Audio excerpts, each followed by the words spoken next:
Next हमारे पास hyperthyroidism, जिसमें हम लोग जो भी हमारा थायराइड हार्मोन है उसका अमाउंट जब बढ़ जाता है तो उसको हम लोग प्रॉपर पढ़ते हैं, तो देखते हैं।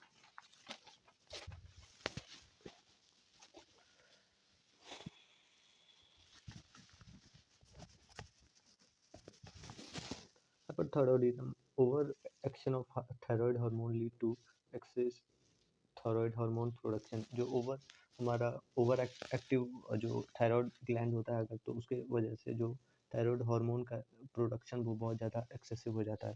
ठीक है, increase production of thyroid hormone. इसमें थायराइड हार्मोन में 3 हार्मोन्स होते हैं, थायरोक्सिन, ट्राईआइसोथायोनिन और कैल्सिटोनिन। वो बहुत ज़्यादा अमाउंट में थायराइड हार्मोन से मतलब रिलीज होने लगते हैं। इसके वजह से सेवरल टाइप के मतलब डिजीजेस होने लगती हैं, डिसऑर्डर्स होने लगते हैं। तो फर्स्ट है हमारे पास वाप्स डिजीज। तो इसमें ये ऑटो इम्यून डिजीज होती है जिसमें secrete too much hormone due to the over action of thyroid hormone. इसमें जो है ओवर एक्शन हो जाता है थायराइड हार्मोन का, और जो सिक्रीशन है हार्मोन का वो बहुत ज़्यादा होने लगता है। ठीक, टॉक्सिक मल्टी नोडल ग्वेटर, जिसमें जो है इनलार्जमेंट होने लगता है, जैसे कि ये एक्सेसिव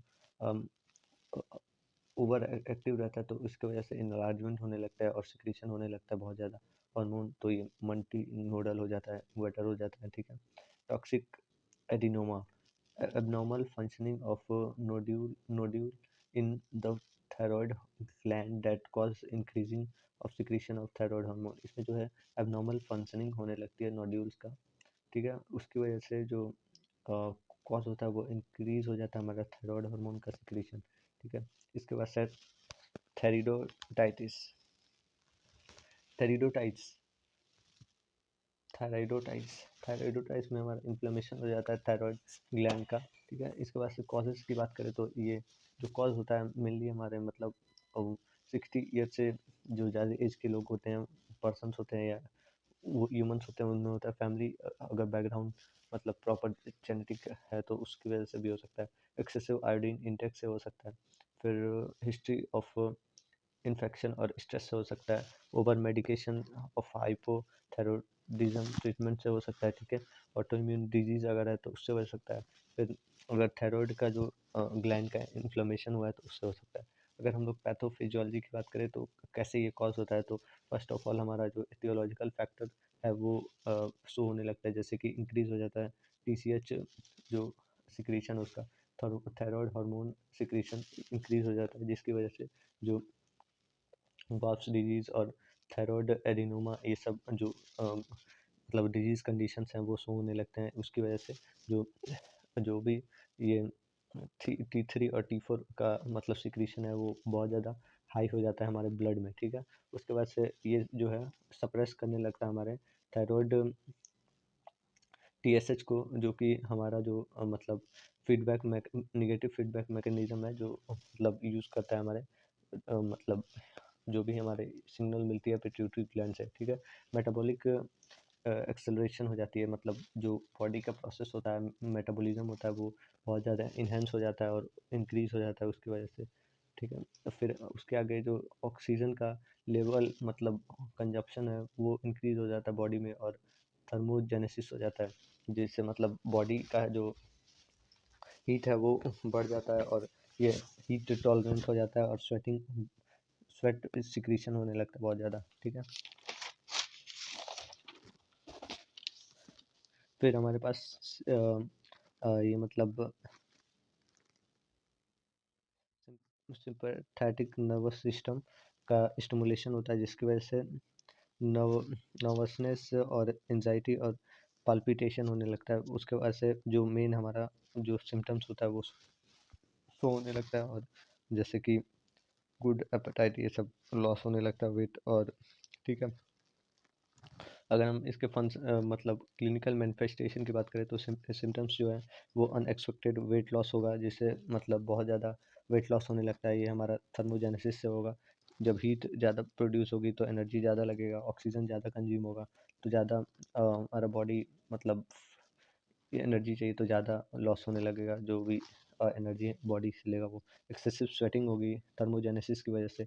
पाल्पिटेशन होगा, मतलब खुद के हार्ट बीट को आप सुन सकते हैं। सेल्फ हियरिंग हार्ट बीट ये होने लगेगा। फिर टैकीकार्डिया होगा जिसमें हमारा इंक्रीज हो जाएगा पल्स रेट, जो भी बहुत ज़्यादा मतलब हम पल्स भी इंक्रीज हो जाएगा रेट उसका। हीट टॉलरेंस इंटॉलरेंस हो जाएगा, बॉडी का हीट बहुत ज़्यादा बढ़ जाएगा। इंक्रीज एपेटाइट, अगर जब बहुत ज़्यादा एनर्जी यूज़ हो रहा है तो एनर्जी को मतलब एनर्जी को फुल करने के लिए भी तो मतलब कुछ चाहिए ना, तो फूड की नीड हमें बढ़ेगी, तो उसकी वजह से बहुत ज़्यादा इंक्रीज हो जाएगा एपेटाइट। ठीक है। मेंस्ट्रुअल डिसफंक्शन, ये जो है इसकी वजह से मेंस्ट्रुअल डिसफंक्शन भी हो जाता है, क्योंकि ये T3 T4 जो फॉलिकल्स है ये बहुत ज़्यादा इफेक्ट हो जाता है, और ये मतलब टेस्टिस और ओवरी पे भी इफेक्ट करता है, इन्हेंस कर देता है उनका जो भी प्रोसेस होता है। फिर ये वाप्स डिजीज में के बारे में यहाँ पे है। तो वाप्स डिजीज जो है उसमें जो है जो आइज़ होती हैं वो बल्ज आउट दिखते हैं। इसका जो नोटेशन होता है, मतलब इसको पहचानने का जो तरीका होता है नोटेशन, वो आई जो है बल्जिंग आउट दिखती है, और ये नोटेबल होता है, मतलब आसानी से हम लोग देख के बता सकते हैं। प्रोट्रूशन ऑफ आई बॉल्स, ये जो आई बॉल्स होती हैं वो बाहर की तरफ मतलब बाहर की तरफ आंखों से पलकों से बाहर की तरफ दिखती हैं। जैसे कि ये आई है तो ये कुछ बहुत ज़्यादा बड़ा दिखेगा, मतलब बाहर आपने देखा होगा, मैं यहाँ फोटो लगा दूंगा सबसे अच्छा, देख लीजिए। फिर if person attack the thyroid gland auto immune, मतलब अगर person after soft tissue surrounding the eye, ये जो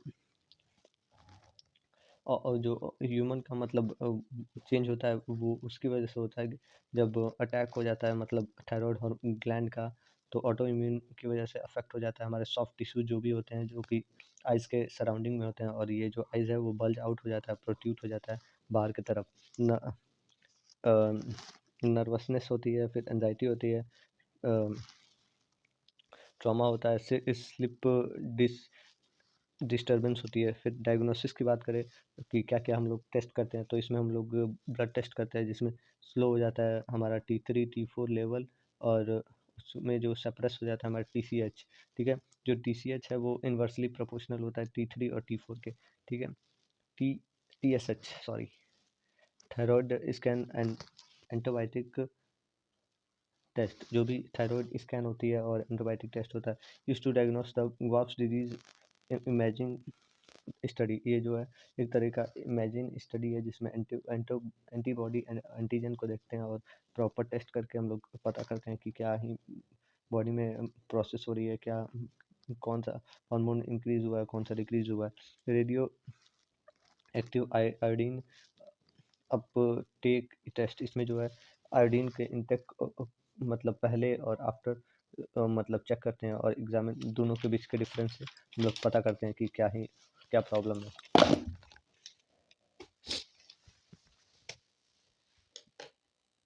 फिर एंटीबॉडी और एंटीबॉडी टेस्ट है, जिसमें हमारा थायराइड स्टिमुलेटिंग एंटो एमिनोग्लोबिन को हम लोग चेक करते हैं।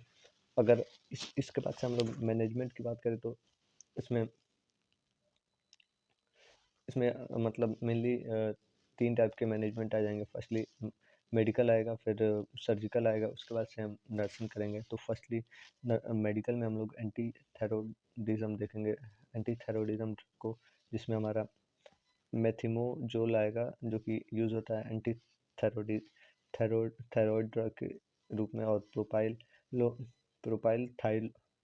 थायोयूरिसिल आएगा, ये हमारा जो 2 ड्रग हो गया। फिर बीटा ब्लॉकर्स आएगा, जो कि टैकीकार्डिया और पल्पिटेशन का ट्रीटमेंट करेगा, जो भी हार्ट बीट और बॉडी के अंदर एक्सेसिव जो भी यूज़ हो रहा होगा टैकीकार्डिया, जो भी हार्ट बीट बढ़ा रहेगा उसको मेंटेन करेगा। और उसके बाद से हम लोग जो भी सिम्टोमेटिक ट्रीटमेंट करना होगा करेंगे, जैसे फीवर हो गया, एपेटाइट का हो गया, या फिर एनर्जी लॉस का हो गया, ये इंक्रीज बॉडी टेम्परेचर हो गया। ठीक है। उसके बाद से रेडियो एक्टिव हम लोग आयोडीन थेरेपी भी देंगे अगर नीड होगा तो, एक्सेसिव केस में इसको हम लोग प्रोवाइड करेंगे पेशेंट को। उसके अगर आगे देखें तो सर्जिकल है, तो इसमें अगर पेशेंट बहुत ज़्यादा मतलब उसकी ख़राब कंडीशन है, तो उसमें हम लोग थायराइड थायरो थायराइड एक्टोमी कर देंगे, थायरॉइड थायरॉइड थायरॉइडक्टोमी। थायरॉइडक्टोमी कर देंगे, जिसमें हम लोग पार्शियल और कंप्लीट रिमूवल कर देंगे हमारे थायराइड ग्लैंड को। और इसके बाद से हमारा नर्सिंग मैनेजमेंट आएगा, जिसमें हम लोग फर्स्टली हम मॉनिटर करेंगे वाइटल साइंस को, इमोशनल सपोर्ट देंगे, साइकोलॉजिकल सपोर्ट देंगे, एडमिनिस्ट्रेशन करेंगे मेडिकेशन का, पेशेंट को हम लोग प्रॉपर गाइड करेंगे, एजुकेट करेंगे कि हाँ ये थायराइड हाइपरथायरॉयडिज्म है तो ऐसे ऐसे होगा। Thank you.